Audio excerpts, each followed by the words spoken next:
வணக்கம்.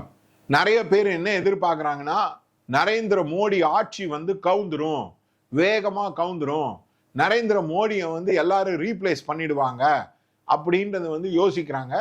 ஒருவேளை ராகுலோட கனவை அவங்க எல்லாரும் பிரதிபலிக்கிறாங்க.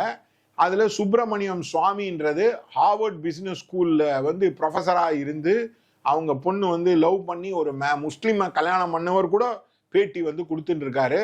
அது ஃபினால் ஆயிடும். யாரோ ஒருவர் நரேந்திர மோடியோட ஹாரோஸ்கோப்பை பார்த்து முகூர்த்தம் போட்டு கொடுத்துருக்காங்க.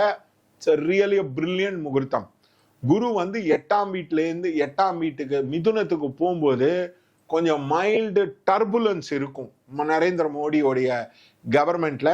அதுக்கப்புறம் திருப்பி குரு கடகத்துக்கு போகும்போது அந்த டர்புலன்ஸ் கம்மி ஆயிடும்.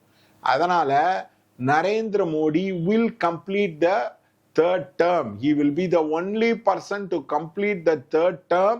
And second thing BJP will complete the third term. இது ராகுலோட கனவு, மீடியாவோட கனவு. இந்த கனவுகள் எல்லாம் அதாவது கனவு மெய்ப்பட வேண்டும்னு பாரதியார் சொல்லியிருக்காங்க.